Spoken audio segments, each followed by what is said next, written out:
speaking of the spooky season, you have a demon tale for us? I do. We're going off the rails here tonight. All right, so. And we're live. Yeah, you guys believe in demons? You think they're supernatural beings bumbling around, invisible all around us? I don't think so. But I think they're mostly in your dreams, but because you literally have described like meeting a demon man in your dream, which sounds like the scariest thing ever. Someone would have gotten a good demon photo by now. I'm gearing up for imagination. Do you guys want to do another story time about demens? And real life are different. I'm gonna need a soda if you've got a demon story. I do.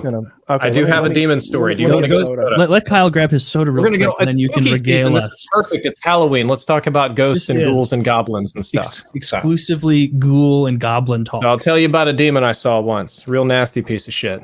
Goblins, probably the least scary of the goblins, demons, ghouls kind of triad. Think of them like ghoulies coming out of the toilet, little munchkin type things. They're not scary. Like goblins I feel like goblins would be scary because you know that his demon master is nearby, right? But what is the least scary? Are trolls part of this? It depends on the kind of troll. If it's like the kind with the belly button ring, not scary. If it's like the Lord of the Rings kind of troll, they're very scary. Yeah. They'll kill you. I always thought zombies.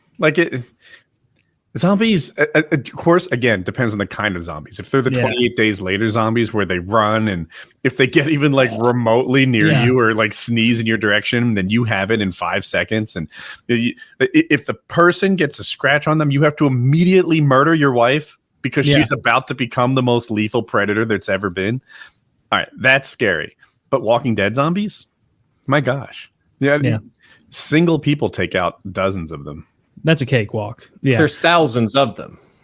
It's a numbers issue. It is a numbers issue. I follow, but they're also quite slow. Now, they don't get tired, but it seems like you can relocate. And they have been in a horde, and they just murder their way out of the horde, and they're okay. Them not getting tired would be a big thing. Because, if they see the direction you're going, you could hoof it and get out of, sight range. And then what? All right, I'll take watch. Everybody sleep for 2.5 hours until they arrive and we wake up, and then we run on exhausted legs. They'd get you eventually if they go someplace accessible by ladder, like a rooftop. And you're right, that solves it entirely. Or somewhere really cold. Climb it's cold, they freeze.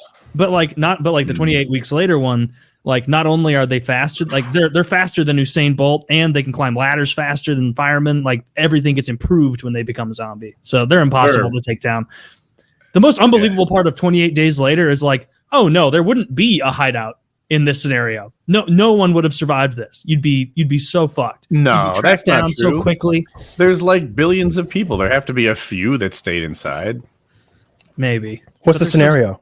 We're talking about 28 days later. Yeah, 28 days later zombies are out there. There's not going to be a huge resistance like Walking Dead. They're too quick. They even they have scenes in 28 Days Later where you can see the zombie thinking things through and oh, I recognize the tactic of the non-zombies. Well, the thing about the 28 Days Later scenarios, those are crazies technically speaking, because they're still alive. They're just crazy, like psychopathic, rabid people. So it is a little bit more difficult to deal with that. They're zombies for the sake of it.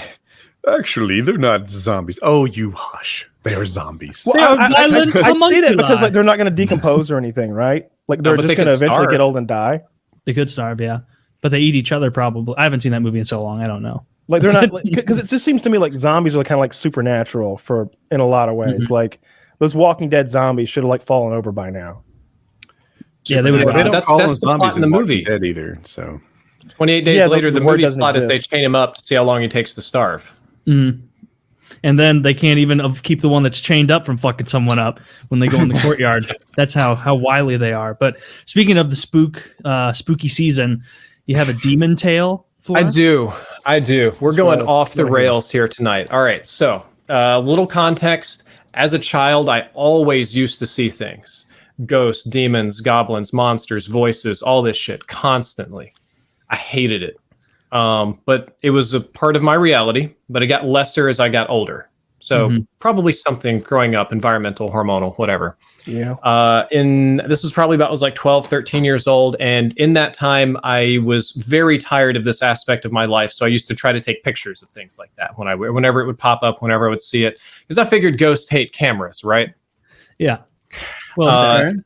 And I was living in a place in Kentucky that I considered to be extremely haunted. I have a story about an evil doll I can tell you as well, or dolls, plural, that move on their own. So I was freaked out. I was like a little nervous ball of mess of a kid. Every fucking day there was a voice or a noise or some goddamn light or some spooky thing or some problem at least a couple times a week, right? Can you describe like what it was you were seeing? Like a fully formed thing, a shadow? Yeah, we're getting there. We're getting there. Okay. So in the context of this story, I'm minding my own business in my bedroom. I'm just cleaning it. I'm like 12, 13. It's a mess, right? And it's a nice like old wood cabin kind of place. So we have these wood doors with the complicated grain pattern and stuff.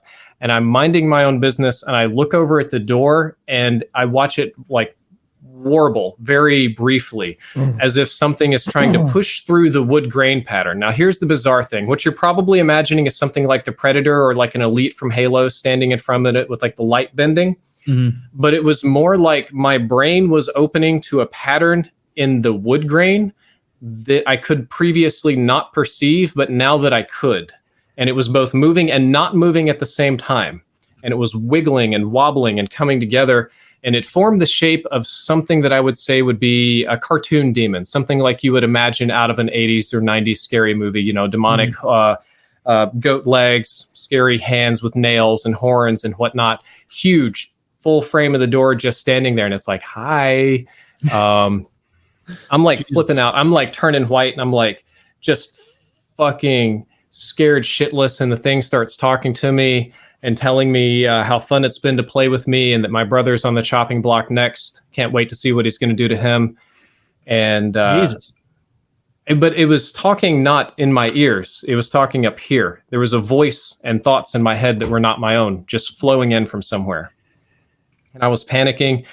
And I remember as a child caring about my brother a lot. So I told it to stay with me and leave him alone. And it thought this was very amusing, said it would do so, and then said, let me give you a little preview of the future. And the wood grain just snapped, and it was almost like a TV screen, but like 2D and made of wood lines, just flashing little things in that theoretically would be in the future. Also an awful, nasty stuff, right? A lot of bad things. And then pops back to the demon, and it's just like, bye. And immediately the pattern goes away. It never changed to begin with. I could no longer perceive this. And the scary thing was that of the 4 things that I was shown, 3 have come true. Ooh, I'm sure not all of them are things you want to share. Are any of them something you could? It's primarily personal things with my family. Fair enough. Just yeah. Things that would, you know, like how grandma dies, stuff like that. Well, that's so you were hallucinating regularly as a child all the time. Not all. As I got older, much lesser. As a very young child, yes, at the very least. As an adult, I think Taylor phrased that incorrectly. When did the visions begin? As long as I can remember. You're right, Kyle. I'm sorry. This is the Halloween season. We need to buy in. Literally, as long as I can remember. You want a killer doll story? When did you realize you were a seer? When I was 7 years old, I had to go to various like psychiatrists and analysts or whatever to let them do whatever they were going to do. They put me on a lot of different medications that children should not take, and it didn't help the problem at all. I had a terrible home environment, so it's probably some manifestation of that. That kind of instability is really bad for little kids. A lot of scary movies, stuff like that. You ever seen any aliens or anything? No, I've seen shadow people. I've seen lights. Fucking shadow person, man. It's it's like a fucking a shadow on your wall of a person, but there's no fucking person there. Well, I hate that. Yeah, I don't like that either. Yeah, I don't care for that either. Is your home life extraordinarily bad or like normal bad? Like parents got divorced, like half of kids go through. Extraordinary. Okay. Fuck. So enough to make you see demons and I was having a good day up until like 20 minutes ago. We can make this one. So the way to think about it, you talked about DMT, and that's what gave me the idea. I legitimately think that my brain dropped a tiny bit of the DMT stores that it has, because it felt like I was perceiving a pattern that previously I could not perceive, and hearing things that I previously could not. I had issues with dolls that would move on their own in the same house. I fucking hated that. It used to creep me out because I always felt like they were staring at me. I'm sorry to keep interrupting you, but I'm fascinated. Okay. When you say move on their own, like it'd wiggle a little, or it would just be here and now it's like in another room. Yeah, like being an second one. Leave it. But to an extreme degree. So we were rich. We had a giant toy room bigger than this office. They had a whole fucking wall of stuffed animals. And they all had these little glass eyes that I thought were staring at me all the time because fucked up little kid. Mm-hmm. Didn't like it. It was very annoying. So what I decided to do one day is go in there and turn all 100 of them around to face the wall. So just like teddy bear butts facing the rest of the room. And my little play areas, I had a little game station right beside the door to the playroom. So just sit in the door would be like right here. Mm-hmm. So I did that and I was like, great, I'm going to go play Road Rash on N64. And I do that for a little bit. I was like, I want something from the toy room. So it might have been an hour and a half later. Nobody is going in there. Parents are like gone. It's just me. If somebody did go in, it would have had to been like right beside me. Right. I go in there and all 100 of these fucking dolls have turned around. And they're not just facing outward on the shelf like where they were, but the ones on the further ends are like angled in. So they're all looking at the door the very moment I opened it. Ooh. Did you turn them back around? Yeah, I just closed the door and left. Just fucking out. Bye. See ya. Did they ever move again after that? I've never seen or heard anything. I wish. No, you don't. You don't wish. This sounds fun. Horrid. Why would you want this? Well, I don't want what he's got. I mean, clearly he has a thing going on. You know, a touch of the crazies. I just want to see a door wiggle one time or something like. I want it to turn into like the Pillsbury Doughboy or someone good. Kyle, you're muted. Seen Lights. I've seen Hat Man, the old woman. I've heard of plenty of number like mostly weird sounds. You hear things dragging around in the wall or little voices and whispers and stuff. So it wasn't just me. It was the whole family. We all had to deal with this shit for like 7 years. It was terrible. Mm-hmm. So they were seeing stuff as well with dolls and yes. doorways. My mother especially, she's got a whole host of colorful mental problems. So her reporting is less than reliable. My brother has a few creepy stories. He was very young. And the interesting one is that the old man, my stepfather, is like this Vietnam War veteran. He's not into this spooky ghost shit. My mom complains about ghosts all the time. He's like, shut the fuck up. You don't know what real horror is. Finally, and then fucking last, a normal person. And Jesus Christ, I'm all here alone listening to the last 40 minutes of make-believe bullshit. None of this happened. None of this it got him true. too. None of this is anything. It didn't get him. There was a night we heard footsteps sprinting through the house and noises. He bolted up out of the bedroom shotgun. Who's in the house? And we're all like, we've been telling you it's a fucking ghost. And he's like, bullshit. And he just starts going around to see if there's anybody like breaking in the house or sneaking around outside and stuff like that. So it got him a time or two too. The demon got him. You just don't believe, Woody. You're just a skeptic. Well, here's the reality. It's what happened from my perspective, which is only as reliable as you believe in me. And so I think you have a mental illness, but I wish you the best. I believe in your ghost stories this much. Well, see, Woody, but we talked about this with like the schizophrenia thing when we talked about schizophrenia a couple weeks ago. Like, in their eyes, everything they're saying is 100% real, and like they're not trying to like pull the wool over your eyes. They're like, no, I saw a shadow person, and so like to them it's real, and so it's like just as horrifying as if it is real, you know? Sure. And you can't unremember it. So as an adult, this continues about 3 or 4 times a year. I will briefly see or hear a thing that's not there, not a spooky ghost. I mean, I'll just be like laying in bed by myself and it's dead silent. And I'll hear, welcome to Wendy's. What would you like to order? And I'm like, the fuck? Just random number 6 with a Coke Zero. Yeah, just coming right tiny, up. Like maybe like one shadow person scooting by and then going to do his own thing super quick. But the difference between that and schizophrenia is a schizophrenic almost certainly believes that. Schizophrenics are confused that all of you don't see the same thing. Mm-hmm. They don't. It's like the object permanence, or that one person can have knowledge that the other one doesn't. There's like an incongruency. So those hallucinations are reality, but in my case, I know that they're not real. Damn. As a kid, you probably thought they were real, though, right? Oh, very real. Yeah. Very, very much so. That's horrible. I've never seen a demon or a ghost, anything like that. You know, but I guess it's only a matter of time, Woody, until one crosses my path. I had night terrors for a decade. Oh, no. Yeah, my listeners have heard it before, but in fast forward, my house got robbed. I confronted the burglar. Later, the police called him. I think I read about someone like that in the paper.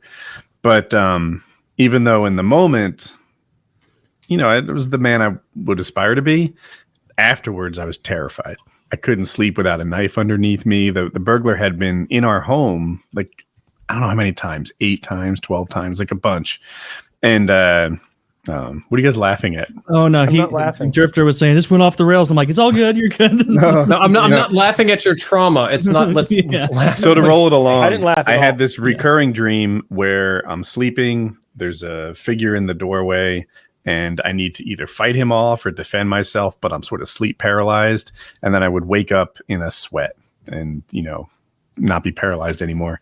And that happened to me for like a decade. It was a long time. It was like a PTSD level trauma that every night.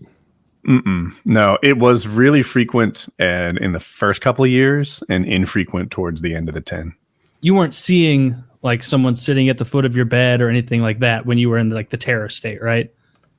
In the dream, I would see someone in the doorway, blocking. It was the only entrance into the room, and he was coming for us. And then I would, I was just trying to get up and handle it, but I couldn't move because I'm asleep. And you're in that state where like what's happening in real world is kind of playing out in the dream too, and I'm just barely able to move. In the dream, I'm paralyzed with fear until I wake up. Then what happens when you wake up? My wife would console me, say it was just a dream. Like that's what happened. I realized it had a bad dream. And this probably doesn't happen like at all anymore. Right. Yeah. Right. Sounds a little bit like sleep paralysis in a sense. Yeah. That always sounded so horrifying. I'm so glad I've never had a night terror or sleep paralysis. And like the friends I've had over the years who have it and talk about it, so many of them have the same exact thing. Like it's not like we're sitting around in a circle talking about it. It's many people over the years I'm talking to, and they all say they see a figure, whether it's a demon or a ghoul or a ghost or a goblin, all sitting, sitting on the bed, looking at them. Like they're all sitting on the bed with them. And it just is weird to me that like all these different people, different walks of life, they all say, no, same thing. A demon sitting on the bed with me, looking at me right next to my feet. Yeah. In my case, it's dark. I can't see what's up. Picture him a little bit dressed like the guy from Scream, like some sort of cloak or whatever. And I don't know. I got to deal with shit and I can't because I've got sleep paralysis. Have you ever had that, Kyle? No, I've never had sleep paralysis or anything really like that. I've had some really scary nightmares. But I also have this weird thing, and I've done it since I was a kid, where like if I'm in too scary of a nightmare, I'll like jump off of something high, like straight onto my head, like try to kill myself in the dream, and I'll like wake up right away. I'll have dreams where like I'm falling from a mountain or something, like I'm just falling, except then like the fall decelerates and then I'm just walking, like the fall just ends, and it's like that like stomach like roller coaster feeling, but it's not even unpleasant because like even though like because I'm never falling. I'm like failing at flying. It's never like straight down. It's like going down like that until it's just like, ooh, just start walking like the Harry Potter people when they're like all going through that warp and then they're just fine walking. Then you're just like almost flying. Yeah. But I always know I'm dreaming when that happens, so it doesn't really get too spooky. Man, I don't have any good nightmares to share. If y'all are falling, do you wake up before you hit the ground? No, I hit the ground and like have a sensation of breaking my neck, and then I wake up. Hey, we're in the same boat. Oh no, I'm the opposite. I wake up just before I hit the ground. Probably the better way to do it. Yeah, I didn't know there was another choice. I choose mine. If I don't jump from high enough, then I just hurt my neck, and now the bad guys are closer. What? I've never tried to commit suicide in a dream ever. Yeah, I learned that there's like this like there's a minimum height to accomplish suicide in a dream. And I tried to like jump off a chair once in a dream. Like, no, that's not high enough. You got to get like 5 feet off the ground, 6 feet off the ground, something like that.